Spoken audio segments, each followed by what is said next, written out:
Students, whatever homework is given to you, you have to submit it on the very next day between 8 am to 1 pm to the given WhatsApp number, and it is compulsory to submit your homework as your attendance will be marked on the basis of your submission.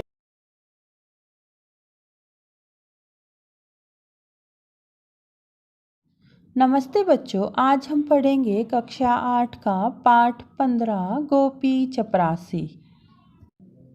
इस पाठ के लेखक हैं विष्णु प्रभाकर। इस पाठ में लेखक ने काम के प्रति ईमानदारी रखने वाले कर्मचारी के बारे में बताया है। अनपढ़ होने पर भी वह अपनी सहज बुद्धि के कारण पढ़े लिखों से अधिक समझदार था। तो आइए इस पाठ को पढ़कर जानते हैं कि गोपी चपरासी कैसा व्यक्ति था और अपने काम के प्रति कैसा था। एकाएक देखने में वह एक छोटा सा प्रभावहीन व्यक्ति लगता था।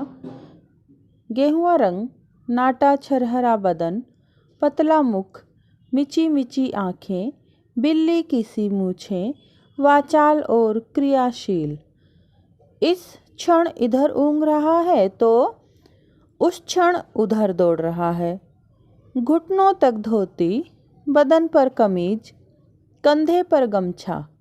वह घर जाते समय कुछ अवश्य ले जाना चाहता था, फिर चाहे वह सूखी घास या बुरादा ही क्यों न हो।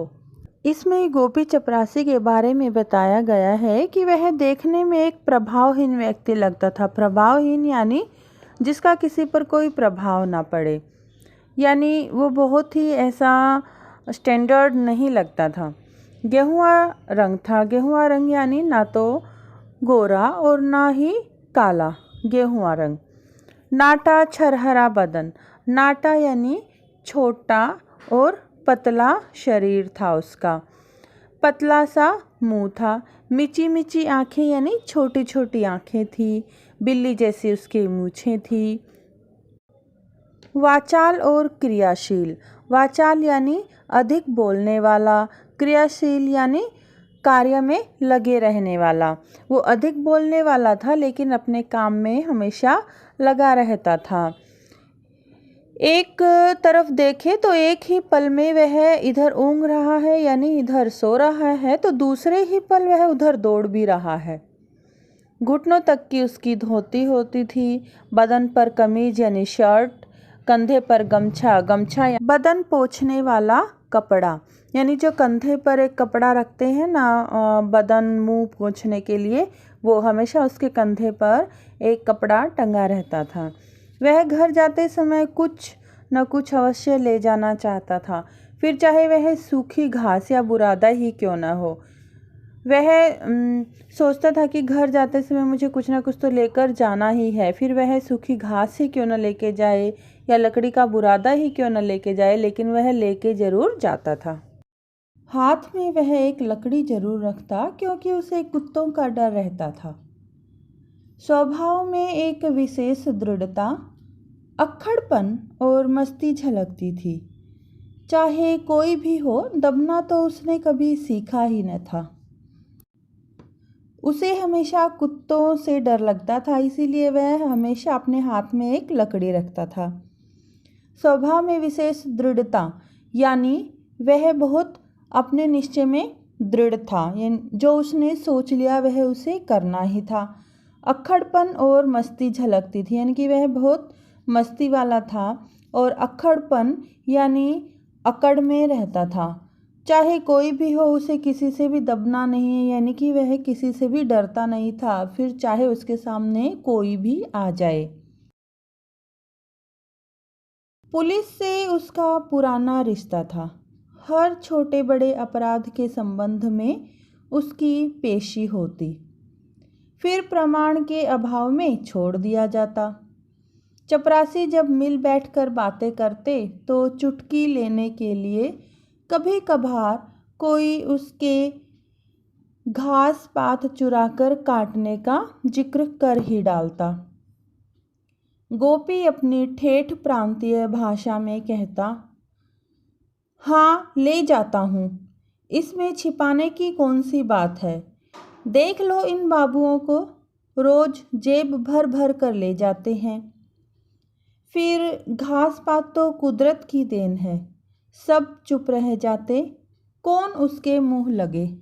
पुलिस से उसका पुराना रिश्ता था, यानी कि वह किसी न किसी अपराध में पकड़ ही लिया जाता था। हर छोटे बड़े अपराध के संबंध में उसकी पेशी होती थी, यानी पुलिस के सामने उसको पेश किया जाता था। लेकिन जब उसके खिलाफ कोई सबूत नहीं मिल पाता था तो उसे छोड़ दिया जाता था। और फिर जब चपरासी सब मिल बैठकर बातें करते थे तो चुटकी लेने के लिए, चुटकी यानी कि शरारत करने के लिए, मजाक उड़ाने के लिए वह कभी कभार उसके घास चुरा कर ले जाने का जिक्र कर ही डालता। जो सब चपरासी जब मिलकर बैठते थे तो मजाक मजाक में बोलते थे कि गोपी जो है यहाँ से घास चुरा कर लेकर जाता है। तो गोपी उन्हें कहता था कि हाँ मैं लेकर जाता हूँ, इसमें छिपाने वाली कौन सी बात है। लेकिन उन बाबुओं को तो देखो जो रोज़ जेब भर भर कर ले जाते हैं, जेब भर भर कर यानी पैसे भर कर जेबों में रख कर लेकर जाते हैं। फिर मैं तो केवल कुदरत की चीज़ें ही लेकर जाता हूँ। फिर सब चुप हो जाते कि कौन इसके मुंह लगे, यानी कि इससे कौन फालतू में बातें करे, तो सब चुप हो जाते थे। वह जीवन भर चपरासी रहा, लगभग 32-33 रुपये वेतन पाता था। इसी आमदनी में उसने लड़की गोद ले ली और समय आने पर उसके हाथ पीले कर दिए। उसकी अपनी कोई संतान न थी। लोगों ने कहा दुनिया लड़का गोद लेती है जिससे नाम चले, पर तुम नई चाल चल रहे हो। गोपी बोला, देखो जी, नाम चलता किसने देखा। लड़के की निगाह तो सदा माल पर रहती है कि कब बाप मरे और मैं मालिक बनूं।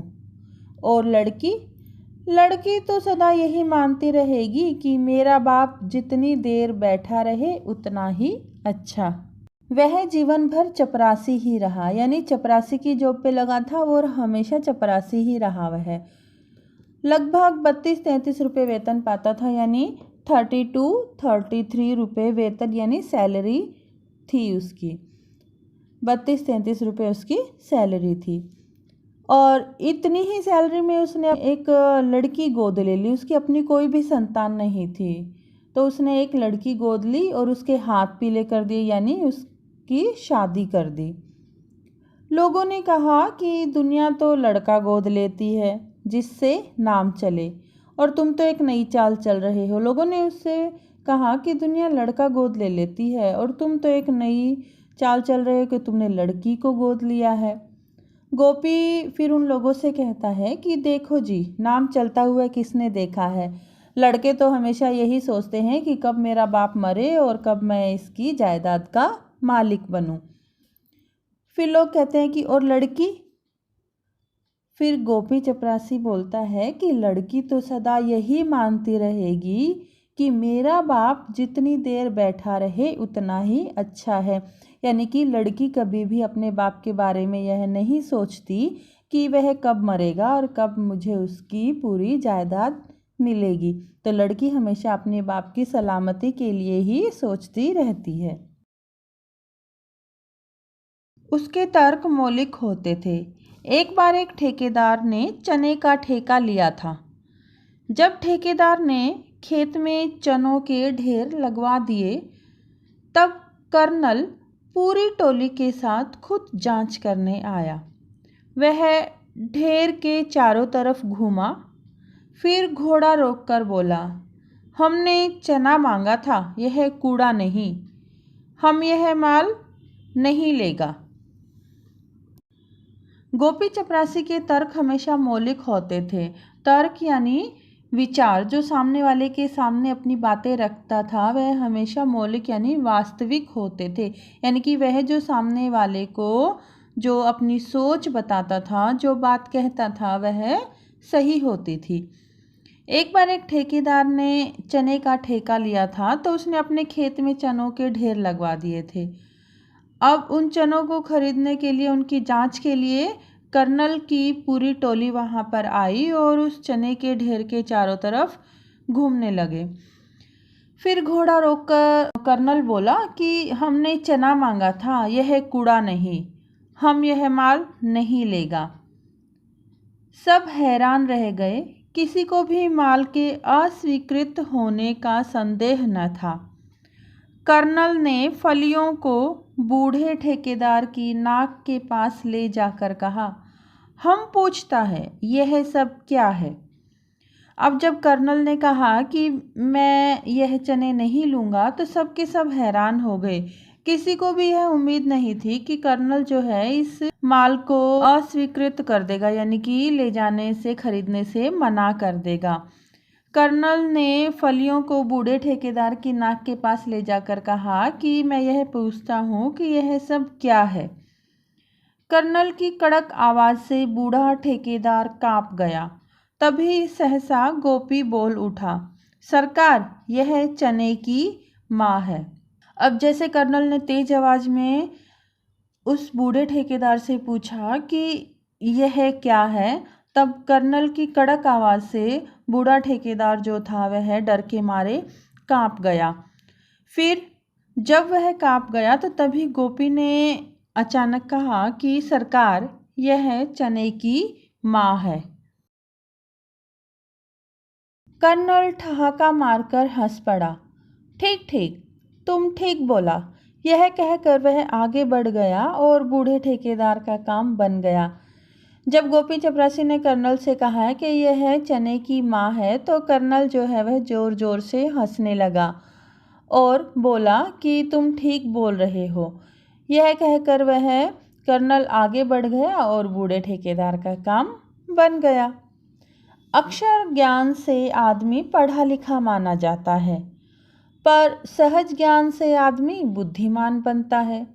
गोपी की सहज बुद्धि अक्सर पढ़े लिखों को पछाड़ देती थी। वर्ष 1931-32 के बाद दफ्तरों में तूफान मचा रहता था। काम बहुत और आदमी कम। इसी काम के बोझ में ऊपर वाला नीचे वाले को, नीचे वाला और नीचे वाले को पीसने को तैयार रहता था। अक्षर ज्ञान से आदमी पढ़ा लिखा माना जाता है, यानी किताबें पढ़ने के बाद आदमी जो है वह पढ़ा लिखा माना जाता है, लेकिन ज़रूरी नहीं है कि जो आदमी बहुत पढ़ गया है उसमें उतनी ही अधिक बुद्धि भी है।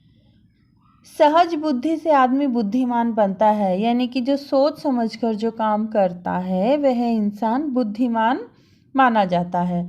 गोपी की सहज बुद्धि अक्सर पढ़े लिखों को पछाड़ देती थी।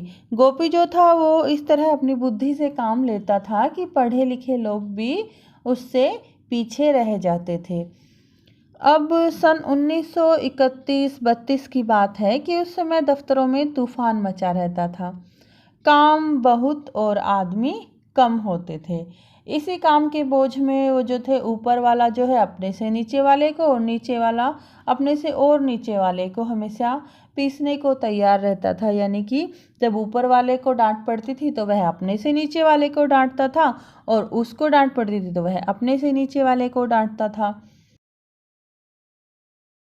बच्चों, आज हमने पाठ का पहला भाग पढ़ा। अब दूसरा भाग हम अपनी दूसरी वीडियो में पढ़ेंगे।